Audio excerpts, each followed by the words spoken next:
Alright, this is like gay as fuck. I understand that. I know this makes me a huge fudge packing piece of horse shit, dog manure, hell fucker, whatever the hell you want to call me. So I recently got back from, what do you call it? One of them feminist frequency deals, right? So I asked her, because I've watched the videos before, and I mean, I understand where the frustration comes from with that shit, where it feels like she's, saying things to be incendiary. Like, I understand that, but I was genuinely curious, because I don't usually play, like, platformers, you feeling me? Like, I don't play shoot 'em ups where there's, like, you in the game. Like, I would not consider Counter-Strike to be like a game where you're Navy SEALs. I would consider that to be a game where you're a robot shooting other robots. Other games that fit that category: Quake, Counter-Strike Source. Obviously, I just said Counter-Strike, but yeah, you understand where I'm coming from with this shit, right? Other shit like strategy games. I fucking love me some Paradox shit. I could play. Man, fucking Victoria 2, love that shit. Crusader Kings, not so hot. Europa Universalis, pretty fun. That kind of shit, where you're not really a person in there, but you exist in a, you don't have a persona in the system. That was how I worded the question. So I waited until the end of her speech. Really awful speech type individual, you feeling me? She could not speak her way out of a damn paper bag.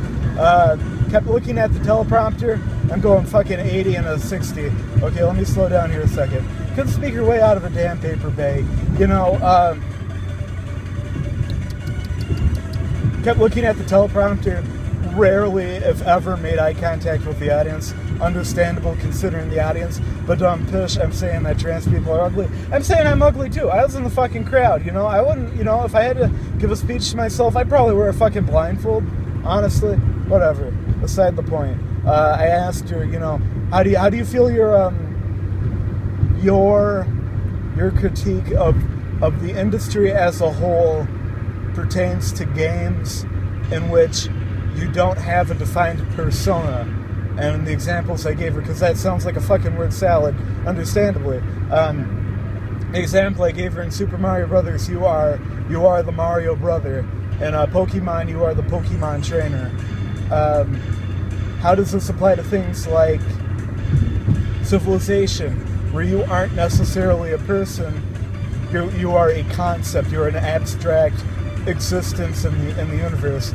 She said that, and so I said, how do you feel that these types of games apply to your critique of the industry as a whole? And her response was that feminist frequency, tropes versus women in gaming, focuses wholly or mostly in how systems are constructed by their developers and how player agency is allowed to work, how players have agency in the world, and conforms to a narrative. She used the phrase narrative gaming, and that was kind of like, a light bulb went off in my head, man. Like, I listened to that, I'm like, shit, man, to rip the words of, what's his name, that dude, oh man, that's totally me in the mornings, that dude, I've been playing chess for years, while all my opponents have been playing checkers. Her understanding of video games as a whole is fundamentally different from people such as me who don't play video games in her way. That was a really roundabout way of explaining this. I'm going really fucking fast, and this music isn't helping too much. Let me slow down a sec.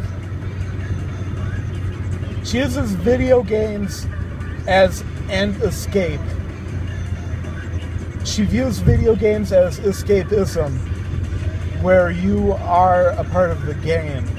I view video games as a type of system, like a mathematical equation that you gotta solve.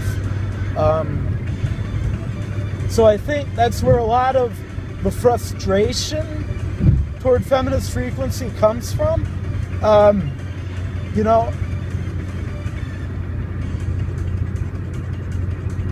And why most of her detractors say that media doesn't have any effect on them.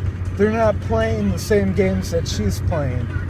She uses hardcore gaming, derogatorily, of course. It's an easy target to attack people who enjoy video games, but it's really hard to talk and drive and check your time and your battery and stay in the lines here, because I've been on this road maybe twice in my life. It's easy to attack a target that you don't fully understand, and that would go equally for both sides. I feel that the anti-gamergaters see video games as, an episode of CSI Miami. Holy shit, they're killing dykes in the games. They're killing innocent people. We're making super soldiers. Because that's how they play video games. They feel emotional attachment to video games. And that's fucking outrageous to me, because I see a video game, it's a game. Like, I get fucking mad as hell if I lose Monopoly. Monopoly's for fucking scrubs. I know how to game that shit. I'm a gamer. I can fucking game shit. You feeling me? Yo, that shit gay as hell. No, but you understand what I'm saying here, though, right? Gamergate sees video games as what they are, just non-active media. Now, I'm going to define non-active media in which an individual does not have emotional agency within. Now, for examples, I'm going to go street science, Street science, it's media. I don't feel anything when I see media. If the sign says stop and I run it, I get mad, but that's not because of the content of the media. That's because of my, wow, that's fucking going nowhere fast. Let me stop trying to get super elaborate right here. Let me just speak softly and calmly, strictly to the point. She views video games as an escape. People that aren't big into video games see video games as, a second reality, a second life, if you will. People that are big into video games see them as systems. They see them as a thing that you get good enough at that you just blow through that shit. You don't give a fuck. Backstab random bits of data for a +2 to butt fucking or whatever. I don't give a shit. I can't get emotionally invested in it. They can. That's the fundamental difference. Feminist frequency, anti-gamergate, doesn't get emotionally invested. Does get emotionally.